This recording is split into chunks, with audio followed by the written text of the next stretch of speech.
ചർമ്മത്തിനൊരു മാറ്റം ആഗ്രഹിക്കുന്നുണ്ടെങ്കിൽ ഉറപ്പായിട്ടും എൻ്റെ പ്രിയപ്പെട്ട സുഹൃത്തുക്കൾ ഒന്ന് ചെയ്തു നോക്കണേ. എന്താണ് സംഭവം എന്നുള്ളത് പറയാം. മുഖത്തിന്റെ ചർമ്മത്തിന് തിളക്കം വെക്കാൻ ഇതിലും വലിയ മാർഗം സ്വപ്നത്തിൽ മാത്രം. ഈ പറയുന്ന പോലെ നിങ്ങൾ ഒന്ന് ചെയ്തു നോക്കണേ. നിങ്ങളുടെ ചർമ്മം വെട്ടിത്തിളങ്ങുന്നത് നിങ്ങൾക്ക് കാണാം. ഉടച്ചു മാറ്റുമ്പോൾ ഈ പറയുന്ന എല്ലാ പ്രശ്നങ്ങളും ഫേസിൽ നിന്നും മാറി ഫേസ് നല്ല പോലെ ഗ്ലോയിങ് ആവുന്നതാണ്. എന്താണ് കാര്യം എന്നുള്ളതും അതെങ്ങനെയാണ് തയ്യാറാക്കുന്നതെന്നൊക്കെ ഉള്ളത് പറയാം. ആദ്യമായിട്ടാണോ എൻ്റെ ചാനൽ കാണുന്നത്? ആദ്യമായിട്ടാണ് കാണുന്നതെങ്കിൽ എൻ്റെ ചാനൽ ഒന്ന് സബ്സ്ക്രൈബ് ചെയ്തേക്കണേ. എൻ്റെ ചാനൽ നിങ്ങൾ സബ്സ്ക്രൈബ് ചെയ്തിട്ടുണ്ടെങ്കിൽ 1000 നന്ദി. മുന്നോട്ടും എന്നെ സപ്പോർട്ട് ചെയ്യണേ. നിങ്ങൾക്ക് എല്ലാവർക്കും സുഖമാണോ?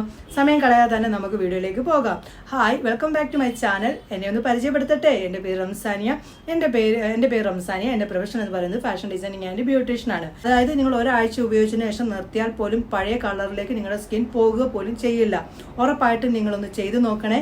ചെയ്തിട്ട് അതിന്റെ റിസൾട്ടും ഒന്ന് പറയണേ. അത് ഉപയോഗിച്ചിട്ടുള്ള ലൈവ് ചേഞ്ചസും കാണാം. അതിലേക്ക് പോകാം. എന്തായാലും നമുക്ക് പാക്ക് തയ്യാറാക്കാം. പാക്ക് തയ്യാറാക്കുന്നതിന് നല്ല ക്ലീൻ ആയിട്ടുള്ള ഒരു പാത്രം എടുത്തിട്ടുണ്ട്.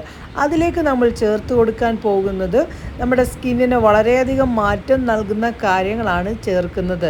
ഈ ഒരു പാക്ക് ഇട്ടതിന് ശേഷം നിങ്ങൾ മറ്റുള്ളവർ കാണുമ്പോൾ ചോദിക്കും, എന്താണ് സ്കിന്നിന് ചെയ്തത് ഈ തിളക്കം വെക്കാൻ? അതുപോലെ മാറ്റമാണ് നിങ്ങൾക്ക് കിട്ടുന്നത്. എന്തായാലും നമ്മുടെ ആദ്യത്തെ കാര്യം എടുക്കാം. നമ്മൾ എടുത്തേക്കുന്നത് ചന്ദനത്തിൻ്റെ പൗഡറാണ്. ഇത് ആമസോൺ വഴിയും ഫ്ലിപ്കാർട്ട് വഴിയും പിന്നെ കൂടാതെ തന്നെ നമ്മുടെ അങ്ങാടി കടകളിൽ നിന്നുമൊക്കെ ചന്ദനത്തിൻ്റെ പൊടി മേടിക്കാനായിട്ട് സാധിക്കുന്നതാണ്. 1.5 ടേബിൾ സ്പൂണാണ് ചന്ദനത്തിൻ്റെ പൊടി നമുക്ക് വേണ്ടത്. അതിനുശേഷം അടുത്തതായിട്ട് ചേർത്തേക്കുന്നത് 1 ടേബിൾ സ്പൂൺ ആട്ടപ്പൊടിയാണ്. ആട്ടപ്പൊടിയും നമ്മുടെ ചർമ്മത്തിന് തിളക്കം വെക്കാൻ സഹായിക്കുന്നതാണ്. ഇനി നമ്മൾ ഇതിലേക്ക് ചേർക്കുന്നത് 1 ടേബിൾ സ്പൂൺ നമ്മുടെ കോക്കനട്ട് ഓയിലാണ് ചേർക്കുന്നത്. അതായത് നമ്മുടെ ശുദ്ധമായിട്ടുള്ള വെളിച്ചെണ്ണയാണ് ചേർക്കുന്നത്. വെളിച്ചെണ്ണയും കൂടി ചേർത്തതിന് ശേഷം ഒന്ന് മിക്സ് ആക്കുക. അപ്പോൾ ഈ കാണുന്ന നമ്മൾ പുട്ടിനൊക്കെ കുഴയ്ക്കാറില്ല, ആ ഒരു പരുവത്തിലായിട്ട് കിട്ടും. ഇനി നമ്മൾ ഇതിലേക്ക് ചേർക്കുന്നത് നമ്മുടെ ചർമ്മത്തിൽ നിന്ന് ഡെഡ് സ്കിൻ പോകാനും സ്കിന്നിനകത്തുണ്ടാകുന്ന പിഗ്മെൻറ്റേഷൻ ഇല്ലാതാക്കാനും സഹായിക്കുന്ന ഒന്നാണ് നമ്മുടെ റൈസ് പൗഡറിൽ നിന്ന്. അങ്ങനെ നമുക്ക് റൈസ് പൗഡർ ചേർത്ത് കൊടുക്കാം. 1.5 ടേബിൾ സ്പൂൺ 1.5 ടേബിൾ സ്പൂണാണ് ഞാൻ റൈസ് പൗഡറും ചേർത്തിരിക്കുന്നത്. അങ്ങനെ റൈസ് പൗഡറും ചേർത്തതിന് ശേഷം ഒന്ന് മിക്സാക്കി കൊടുക്കുക. മിക്സാക്കി ഞാൻ കൊടുത്തിട്ടുണ്ട്. ഇനി നമ്മൾ ഇതിലേക്ക് അടുത്തതായിട്ട് ചേർക്കാൻ പോകുന്നത് എന്താണെന്നുള്ളത് പറയാം. കസ്തൂരി മഞ്ഞൾ പൗഡറാണ് ചേർത്ത് കൊടുക്കേണ്ടത്. അത് 1/2 ടേബിൾ സ്പൂണാണ് കസ്തൂരി മഞ്ഞൾ പൗഡർ ചേർത്ത് കൊടുക്കേണ്ടത്. കസ്തൂരി മഞ്ഞൾ പൊടിയും ചേർത്തിട്ടുണ്ട്. ഇപ്പം ഈ ഒരു അളവിൽ നമുക്ക് 2 ദിവസം ഈ ഒരു പാക്ക് ഉപയോഗിക്കാനായിട്ട് സാധിക്കും കേട്ടോ. അങ്ങനെ കസ്തൂരി മഞ്ഞൾ പൊടി ചേർത്തതിന് ശേഷം ഇനി നമ്മൾ ഇത് ചേർക്കാൻ പോകുന്നത് നമ്മുടെ സ്കിന്നിന് വളരെയധികം മാറ്റം നൽകുന്ന ഒന്നാണ് പൊട്ടറ്റോ ജ്യൂസിൽ നിന്ന്. പൊട്ടറ്റോ ജ്യൂസ് നമുക്ക് ഒരു 2.5 ടേബിൾ സ്പൂൺ പൊട്ടറ്റോ ജ്യൂസ് ചേർത്ത് കൊടുക്കണം.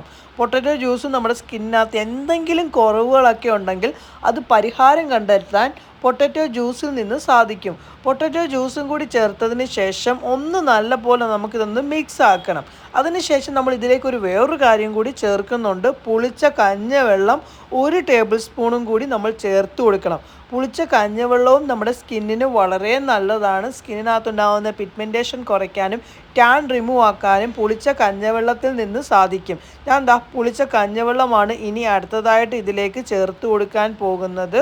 പുളിച്ച കഞ്ഞിവെള്ളം നല്ല കട്ടയ്ക്കിരിക്കില്ല, അത് നമ്മൾ ഇതിലേക്ക് ചേർത്ത് കൊടുക്കണം. ഈ ഒരു കഞ്ഞിവെള്ളം അത് ചേർത്ത് കൊടുത്തിട്ടുണ്ട്. അതിനുശേഷം ഇത് നല്ല പോലെ മിക്സ് ആക്കണം.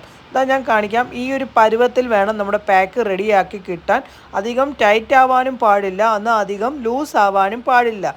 ഫേസിലിടുന്ന ഒരു പരുവത്തിലായിട്ട് നമ്മുടെ പാക്ക് മിക്സ് ആക്കി എടുക്കേണ്ടതാണ്. അങ്ങനെ നമ്മുടെ സംഭവം റെഡി ആയിട്ടുണ്ട്. ഇവിടെ ഞാനിപ്പം എൻ്റെ മുഖത്തല്ല ഇട്ട് കാണിക്കുന്നത്, എൻ്റെ കൈകളിലാണ്. മുഖത്തിട്ട് കാണിക്കുവാണെങ്കിൽ നിങ്ങൾക്ക് നല്ലപോലെ റിസൾട്ട് കാണാൻ സാധിക്കില്ല. അതുകൊണ്ടാണ് എൻ്റെ കൈകളിലേക്ക് ഞാൻ ഇട്ട് നിങ്ങളെ കാണിക്കുന്നത്. നമ്മളിപ്പോൾ ഏതൊരു പാക്ക് ഇടുന്നതിൻ്റെ മുന്നേ ആയിട്ടും ഇപ്പം മുഖത്തായാലും കയ്യിലായാലും ഒക്കെ ഇടുവാണെങ്കിൽ കഴുകിയതിന് ശേഷം ഒന്ന് ഡ്രൈ ആക്കിയിട്ട് വേണം ഇടാനായിട്ട്. അപ്പം നമ്മുടെ സ്കിന്നിനകത്ത് എന്തെങ്കിലുമൊക്കെ ഇരുന്നിട്ടുണ്ടെങ്കിൽ നമ്മൾ ഇടുന്ന പാക്ക് കോശങ്ങളിലേക്ക് ഇറങ്ങിച്ചെല്ലില്ല. ഇപ്പം ഞാൻ എൻ്റെ കൈ തുടച്ചതിന് ശേഷമാണ്, ഞാൻ കൈ കഴുകി തുടച്ചതിന് ശേഷമാണ് പാക്ക് ഇട്ട് കൊടുക്കുന്നത്. ഇട്ട് കൊടുത്തതിന് ശേഷം 1 മിനിറ്റ് ഒന്ന് മസാജ് ചെയ്ത് കൊടുക്കണം. അപ്പോൾ സ്കിൻ കോശങ്ങളിലേക്ക് ഇറങ്ങി ചെല്ലാനാണ് 1 മിനിറ്റ് മസാജ് ചെയ്ത് കൊടുക്കുന്നത്. അതിനുശേഷം ഒരു 15 മിനിറ്റിന് ശേഷം തുടച്ച് നോക്ക്, നിങ്ങൾക്ക് കാണാം നല്ല പോലെ മാറ്റം. അടിപൊളിയാണ് സംഭവം. ഒന്ന് ചെയ്ത് നോക്കണേ. ചെയ്തിട്ട് എന്തായാലും എന്നോട് റിസൾട്ട് വന്ന് പറയണേ. പകല് വ്യത്യാസം നിങ്ങൾക്ക് കാണാം. സംഭവം കണ്ടോ? എന്തായാലും ചെയ്ത് നോക്കിയിട്ട് വന്ന് പറയണേ കേട്ടോ. എന്തായാലും എൻ്റെ പ്രിയപ്പെട്ട സുഹൃത്തുക്കളെ, നിങ്ങളൊന്ന് തയ്യാറാക്കി ഉപയോഗിക്കണേ. ഇന്നത്തെ വീഡിയോ നിങ്ങൾക്ക് ഇഷ്ടപ്പെട്ട് കാണുമെന്നാണ് ഞാൻ വിശ്വസിക്കുന്നത്. ഇന്നത്തെ വീഡിയോ ഇഷ്ടപ്പെട്ടിട്ടുണ്ടെങ്കിൽ ഒന്ന് ലൈക്ക് ചെയ്തേക്കണേ. ഇഷ്ടപ്പെട്ടിട്ടില്ല എങ്കിൽ ഡിസ്ലൈക്ക് ചെയ്തോളൂ. എന്തെങ്കിലും സംശയം ഉണ്ടെങ്കിൽ വന്ന് ചോദിക്കൂ, അതിൻ്റെ മറുപടി പറയുന്നതാണ്. ഈ ഒരു വീഡിയോ മാക്സിമം നിങ്ങൾ ഫ്രണ്ട്സിലേക്കും ഫാമിലി ഗ്രൂപ്പിലേക്കും ഒന്ന് ഷെയർ ചെയ്ത് എന്നെ ഒന്ന് സപ്പോർട്ട് ചെയ്യണേ. പുതിയ വീഡിയോയുമായി കാണുന്നവരെ നിങ്ങൾക്ക് എല്ലാവർക്കും നല്ലൊരു ദിവസം ആശംസിക്കുന്നു. ബൈ.